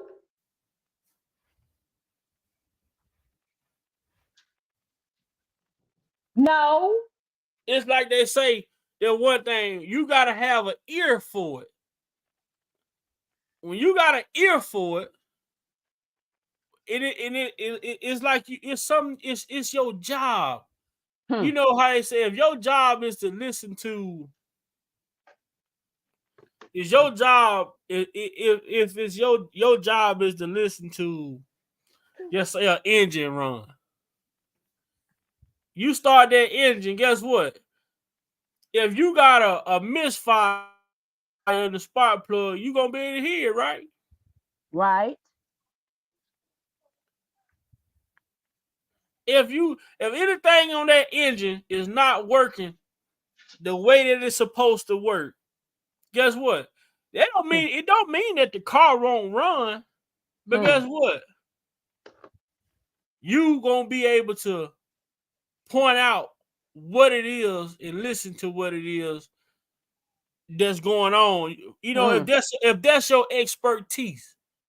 So, Exactly. and I'm saying that to say, when something is when you work in unison and everything work together for a greater cause, you can accomplish more. But if you get one, I mean, it's always that. That's what you get so much. And when you talk about this art, and we can talk about this working together, unison, loyalty, faithfulness to each other, whatever. All this shit goes. It all relates back to some form of life that we live. Yeah. These people that did this shit with R.Kelly, man. When the engine was running smooth, everybody was okay. Everybody was on board. That's my bro. When the engine was running good, everybody hopping in the car. I'm trying to get dropped off here. Oh, I'm going up. Everybody. But man, soon as one of those old spark plug gave out in the car, it was still running, but it was sounding bad. Oh man, shit, man, let me out right here. And then you want to put the blame on the one that's driving the car. That's got the car. Hold on, no. Hold on, Nisa Mo. Listen, the car got a misfire, but it's still running though. It's still gonna get to where it's supposed to go. But that's just how it just goes to show how quick people jump ship. Done jump. Man, I care the shit that this man did in the life, in the opportunities that he afforded people that came into his life. And soon as something came up that wasn't according to what it wasn't the normal way of it being for them, then hey, Rob, you on your own to figure this shit out. On your own. The same shit he said happened with Sony in the 2002. Oh, when he was going through his first trial, everybody left. But it wasn't until he dropped a remix to Ignition and the shit went platinum. Now everybody come back running, talking about we gotta move, we gotta do a video, we gotta do this, we gotta do that. The same ones. The same ones now. We ain't talking about some different ones. We talking about the same one. When y'all thought it was over with for me, y'all left me out here to fend for myself. But as soon as I put out a hit record, y'all back say, okay, we gonna represent you. But you ain't representing me. You represent the finances that come with me. Thank you. You're not here to represent me. They could have gave a fuck. They could have gave a damn if you know, with him, they want to make sure those finances are where they supposed to be. I don't understand it, man. When I look at Robert, man, I look at Robert and I look at, you know, the things that this man talk about, like I say, that interview with him talking about Lena McGlynn and all the things that she told him and talked to him about, that, you know, his mama wasn't able really to get deep into that conversation with him at the time, you know, because at the time, but for to have somebody like that, that's how I look at life, because I've had so many random strangers. I met so many strangers in my life that gave me words of encouragement, wisdom, and knowledge that I still live with and take with me to this day. These people didn't know me. I never met them. They never met me. Just the act of my kindness in that moment, whatever I had to do or however I was dealing with them, made them feel something to where they had to share something with me. That's just like the other day. I drive the city bus. I picked this lady up, and everybody get dropped off on my bus. She's the last lady on the bus, and she had to tell me how old she was or whatnot. I'm like, okay. She say I'm a tarot card reader. So I'm like, where the hell is going? You know what I'm saying? Tarot card reader. Mm-hmm. I'm like, Wow. what is, I'm like, what is going? She Yeah, say, see, well, my doctor tell me I got the mind of a 120-year-old person. yeah, she I'm calling saying up. in my head, I say, man, this motherfucker crazy. Yeah, she calling up evil You spirits. know, Yeah, yeah. that's just how that's how I'm feeling. But she said, well, she told me her age, and I said, boy, I hope to see that age. And I was at a stop to let her off. And she stopped by my seat and said, let me tell you something. She said, you shouldn't hope for nothing in this life. If it's for you, you speak it into existence. You speak it into your life. Don't say you hope to get somewhere. Because hope that doesn't speak life into you. But when you say you're gonna live to see something, that gives you strength, that gives you that Motivation. confidence to get to that point. You're gonna do whatever you gotta do, make the necessary changes in your life, sacrifices, whatever you gotta do to be a better person, live a better life. You gonna do what you gotta do to get to where you want to be. And then I was like, she say a lot of people hope, but what is hope? What does hope carry? What value does hope carry? That was what she asked me. I'm like, what? I was stuck. I was left stuck because at first, I was thinking the woman was crazy as hell, talking about she a tarot card reader. I'm Yeah, like, what's conversation going? yeah. Let But me. she made me. She really made me think when she said what she said, because I've heard my grandma say those type of things before. I heard my granddad. You know, you got to speak life into yourself. When if you go to do something and say, I hope I get this job, you done already lost it.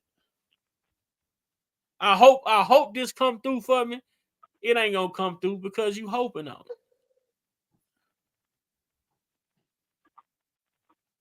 It's like praying. When you pray with expectation. You don't pray uh, uh, doubting. You pray with expectation, and you have to put God's word back into Him. Mm-hmm. What He said. This is what you said, Lord, Yep. and believe that, and stand on that. But when we doubt, it's no use in us praying. But He know we're gonna doubt. He know we're Yeah. human.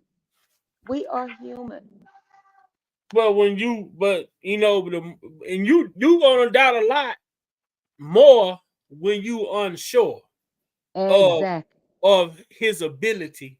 But when he Exactly. show you what Hmm. he's able to do, then that doubt slowly creeps out because you done been in a situation where He done it no way before. in hell could no human being possibly get you out of this situation, because no human being knew what you was going through. Because when you really going through the thick of the thick, you ain't talking to nobody about it, because guess what? You hoping that they go that word hoping. You sitting back waiting on something to come through that could change your predicament that you're in. Because you done went to this person before, But then you done went to this person, say, hey man, what's up, man? This, that, and the third. Oh, they might have done it for you, but then when you got over by Sambo in them house, they talking about it because the person that went told them that you called them. Look, you see what I'm saying? So now you get in a situation, you like, I'm not, you ain't finna call, because guess what? It ain't even about pride at this point. I'm not finna call, because if you done something for me, or if I done something from you, I shouldn't be going across town hearing it from some other people that I don't even talk to. That part. So when people do things like that, and it puts you in a position to where when you go through things, you struggle because you know you gonna struggle in your struggle, because you don't want to be back in that position again. In that position But again. God will come through in that position. And I'm telling you, I tell people, I don't give a damn how people feel. You know, I was in a position back when about 6 months ago. I don't say 6 months, it's almost a year ago now. I was in a position when I lost everything. And I was still coming on this YouTube. What up, JoJo? I was still coming on YouTube, doing live commentary, everything, every day. I was coming on every day, every other day, however I was coming. Nobody knew what I was going through, because I had gave it to God. God, if this is what meant for me to go through in this season of my life, I'm ready to go through it. I'm telling you, from giving up I didn't lose my place. I gave up my place because I wasn't able to afford it. Moved to a whole nother state. Situation came up, didn't have lost my transportation, didn't have a job, didn't really have money, finances. I took my last $100. I took my last $100, and I don't consider it be gamble, but I took my last $100, and I trusted. I know I trusted, because I took my last $100 and I sold it into something. And I said the same day that I did it, I told my friend that I was with, I say, I'm gonna win this $20,000. I took my last $100 and I sold it and say, I'm gonna win this $20,000. She looked at me and say, how you gonna win $20,000? You crazy. I say I'm trying to tell you. This was on Thanksgiving 2023. Thanksgiving Day. I played a raffle for $100. I told her, this weekend, I say I'm gonna win this $20,000. How you gonna win $20,000? I said I played that raffle because I'm not a big gambler, but God, something within me, and it had to be the Spirit, led me to this page that I was on that had this raffle going, where you can win $20,000. You buy the raffle tickets and they do the drawing and you can win. I took my last $100 and entered it into this raffle. That was on a Thursday. That Saturday, I'm getting calls from random numbers. I'm like, man, I normally don't even answer my phone from random numbers. So the voicemail on my phone, I check it. I'm getting calls on Facebook. I'm getting calls on Instagram, everywhere. I'm like, what the hell going on? So I check my voicemail and I call the number back. And the lady say, is this? She say my name. I said, yes.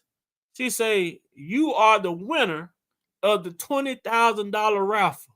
I say, ain't no way.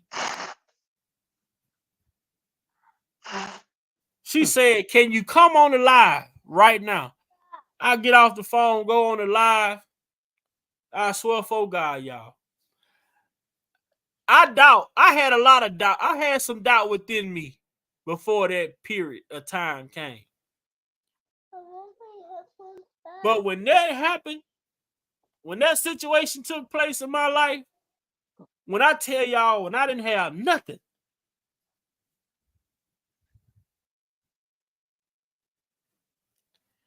man, look here. Now I just, I don't too much bother me at this point in life. Because I know what I know is it's a real I know it's a real power out there. I know it's real power, man. It's a real spirit out there. It's real energy out here in the world. And depending on the type of energy you put out, it's gonna be the type of energy you take in. Mm-hmm.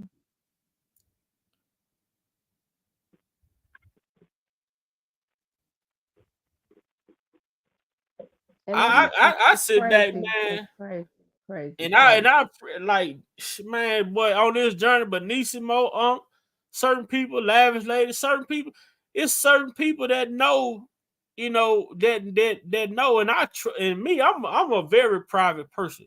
So when I open up about certain things about myself, I try to be transparent because guess what?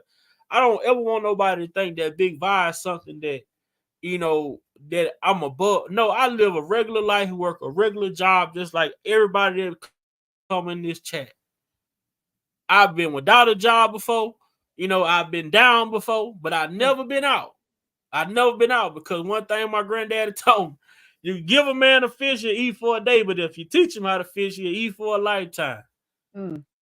And I mean, if that analogy goes, you can convert that analogy to anything in life. You can cook me a meal, I eat for a day. But if you teach me how to cook, I can eat for a lifetime. You know what I'm saying? You can give me money and I'll spend it. But if you teach me how to make money, then I'm always be able to get it. Exactly. That Exactly. analogy can translate to any aspect in life, man. We're seeing, man, we sitting here watching someone. We talk about Kels.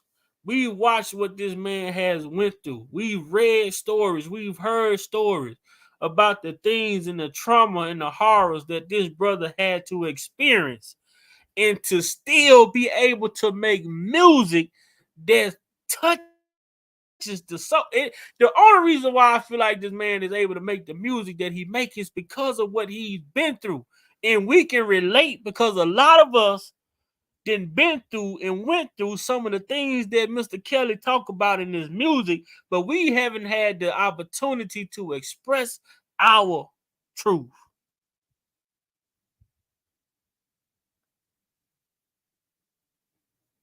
When you hear the thing that this man talk about, when you watch him, I'm sitting here watching I watched that Lena McGlynn interview when he talk about her a lot. I watched that interview a lot.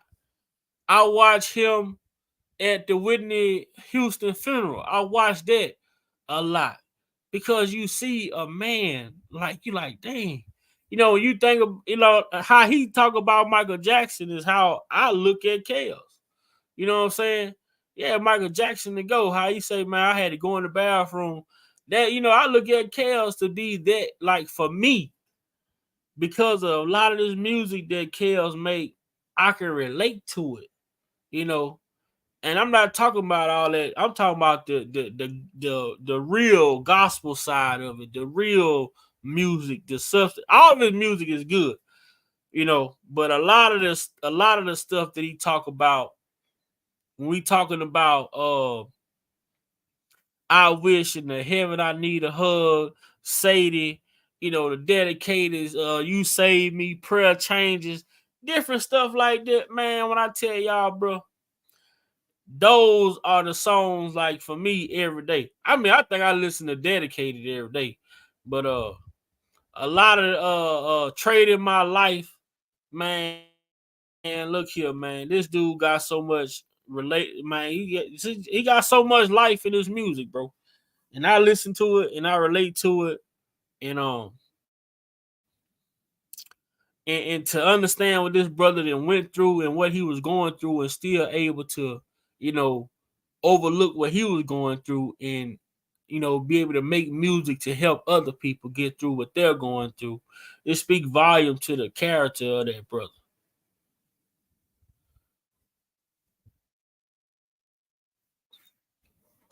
Man, it's been 2 hours, boy. I ain't been on this internet, so these 2 hours that went by, boy. Yeah, it feel like it though. Man, Uncle Muse, man, what's up? You want to close out, man? I done spoke a little bit, but you know, yeah, man. I'm telling y'all, if y'all here, you know, God is real, man, and His power in the conversations that you have with Him. You know what I'm saying? You ain't always got to go to somebody to talk about what you're going through. Man, God is always an open ear, and He's listening. And a lot of times, God is just waiting on you to intervene with Him. You know what I'm saying? He's not going to come and step down and say something to you, because He's already there. He already know what you're going through. He want to know when you going to come to Him, when you going to take accountability and come to God and say, "I need you. I need you. I can't do this one without you." That's the hardest thing for us to say as individuals. You know what? You know why, nephew? Go ahead with it. Because we be running our own play. Mm-hmm. See, free will from a human being and having the power of choice is one of the most powerful things that a human being on this planet Earth possesses.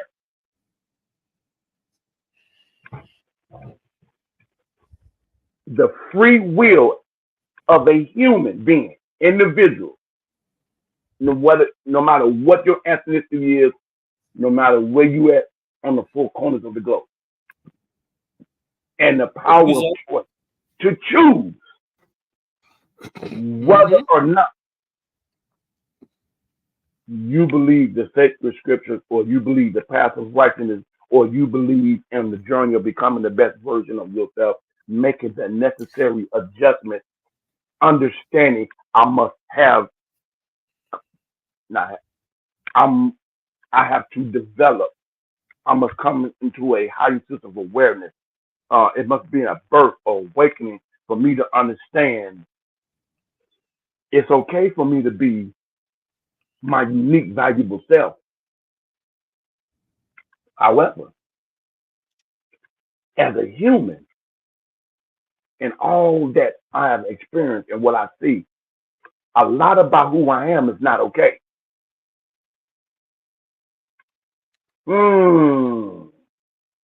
Here's the danger in that. We link up to individuals. We go after certain goals. We establish certain things that we believe would compensate and have us be okay. Here's the true test. And we're going to unpack this on another lap. I'm going to say this and leave you like this as a cliffhanger. And this going to touch every aspect of life, whether it's a romantic relationship, whether it's a sibling relationship, whether it's parents and children, whether it's the marketplace, your job, what is your community, what is society as a whole, your view on humanity, all of that. Love is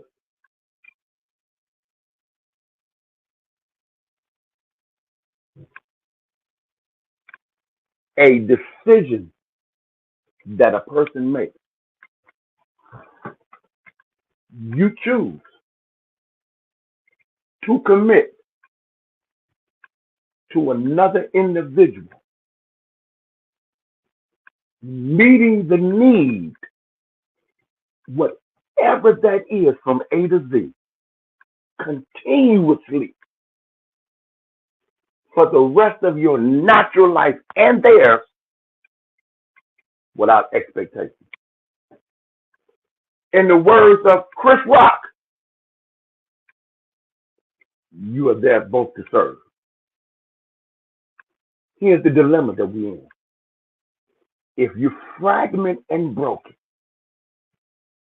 you refuse to always, through your journey of this thing called life, don't have the maturity or the capacity to self-assess, to evaluate where you are, where you're going. Are you repeating from old, or what happened, or what you was exposed to, or what was poured into you back then as a kid in the household? Did that shape your belief system? See, that, even saying that right there, is very probably dangerous for me to even say that, because it's a trigger for a lot of us. But take a deep breath and exhale and say within your soul, I can, I must, and I will become the best version that I was put on this planet Earth to become. And nothing from my past, anything that I'm experiencing right now, anything that I'm questioning about the future will negate me becoming the best version of me. Here's the clincher. Like Jesus asked the man at the pool of Bethesda, in the Hebrew meaning fine portrait. Everyone that he was surrounded with, wizards. Let me bring it up to all day. Unresolved issues, trauma. A lot of people that you meet, it's not the help they want. They want the attention that help gives them. A lot of people don't want to be here. They promulgate their very conditions of brokenness. They publicize it. They make a spectacle of it to get the attention that it brings. But the decision to become whole and healed, so you don't carry into another relationship, whatever that relationship is. Fear does that. Not fear inadequate. The lie of the enemy in our ear causes us to do that. That's why God is always and has always and is continually doing everything in this planet Earth, not to violate the human free will and power of choice, but through circumstances and in our mind, whatever we've been influenced, whatever, to let us know, just try me. He said, just try me. Test me. You will find me if you seek me, God said, with your whole heart. We know when we all in and when we not all in with a particular situation, relationship, whatever. We know the difference. So at the end of the day, like Pac said in one of his songs, how do you want it? How do you want it? It's not fair for us to continue to move throughout this thing called life, and we know internally we are fragmented and broken. That's not fair to someone else. That's not fair. That's not fair. This Uncle News, and I truly yield back. If anything cut, if anything brought up some stuff, even one syllable, one phrase, even a tone, if anything I plead with you like never before, if I've ever said this. Go into your prayer closet and get on your knees before God and just bare your soul. He turns no one away that approaches him with a sincere heart. The confusion to understand what is this and how to put all of that. He got you for his name's sake. For his name's sake. For his name's sake. For his name's sake. Because of the free will and power of choice, the enemy has been allowed for a season what he's done on this planet Earth. God is not pleased with it. He's not happy with it. He don't co-sign with it. He will not overstep humanity's free will and power of choice, even though it pulls at his heart. That's why the word says, for whosoever will, let them come. Isaiah says, though this might be that, your sins might be that, you just come, let us reason together. Come holler at me. We can work through that. Nephew, much honor and respect to you for who you are and how you have allowed the God of the third heaven to utilize you, covering over your children and your household. May everything you touch, may the anointing of the Father, Son, and the Holy Spirit encamp around you, fill you, so that you will move and navigate like never before in the direction that He wants you to do, and be a good example for your children, and plant the seeds inside of their soul that the Holy Spirit continue to grow and mature and grow in them. An awesome responsibility to be a single parent. Bless your nephew. Forgive me for the other day when we called nephew. We had a lot going on, trying to hit you back. God knows, He understands. I got you, nephew, anytime. Bless you. Chat family, I love you. This is Uncle Music, and I'm out. Bless you, nephew. Man, blessing, man, most definitely. We finna get ready to get up out of here, man. You know, I really enjoyed the live tonight, and I really appreciated each and every one of you all coming over, kicking it with us, listening to the live. Um, like I said, I can't thank y'all enough for the support.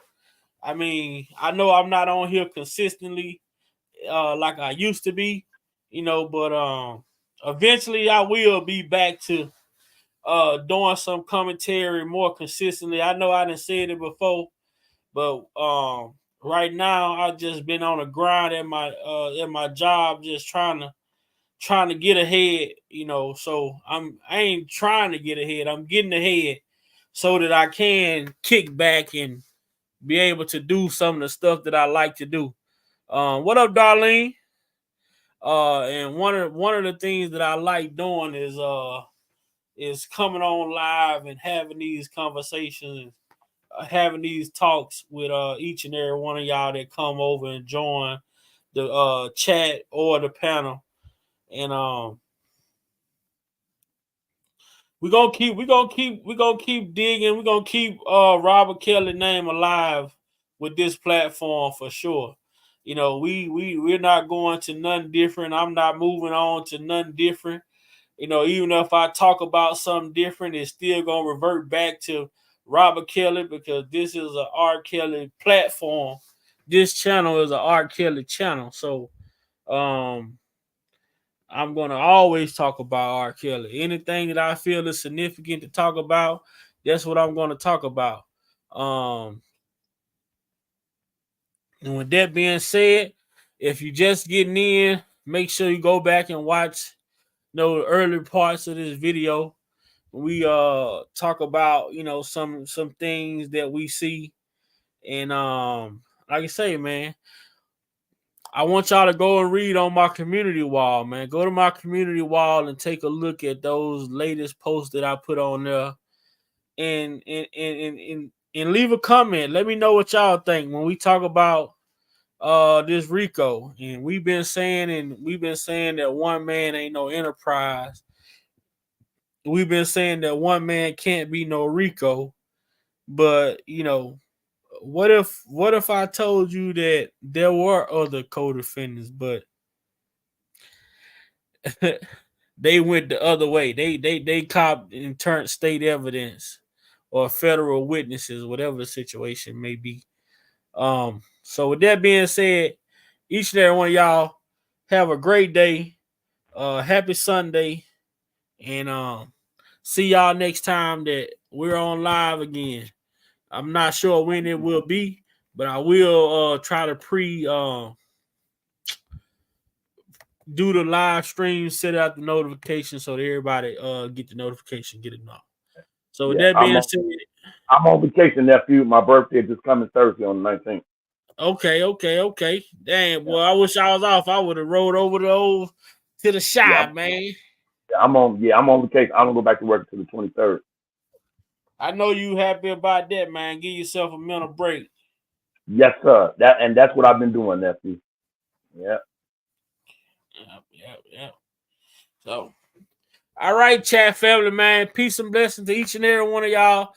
Like I said, if you all like to donate to the channel, if you like to donate to the channel, you can do so at $ Big Val Opinion. If you'd like to contact me with anything that you would like to discuss on the platform, you can do so at bigvalopinion88@gmail.com. Feel free, man. Feel free. I gotta get caught up on my emails in there, but feel free to shoot me an email, and you'll whatever it is that you want to talk about, eventually you'll see it in the live topic, and we're gonna discuss it. So with that being said, it's your boy Big Wild Opinion signing out. Until next time, I love each and every one of y'all. There's nothing y'all can do about it. God bless, man. Stay prayed up. And we out. Yes, sir. Blessings.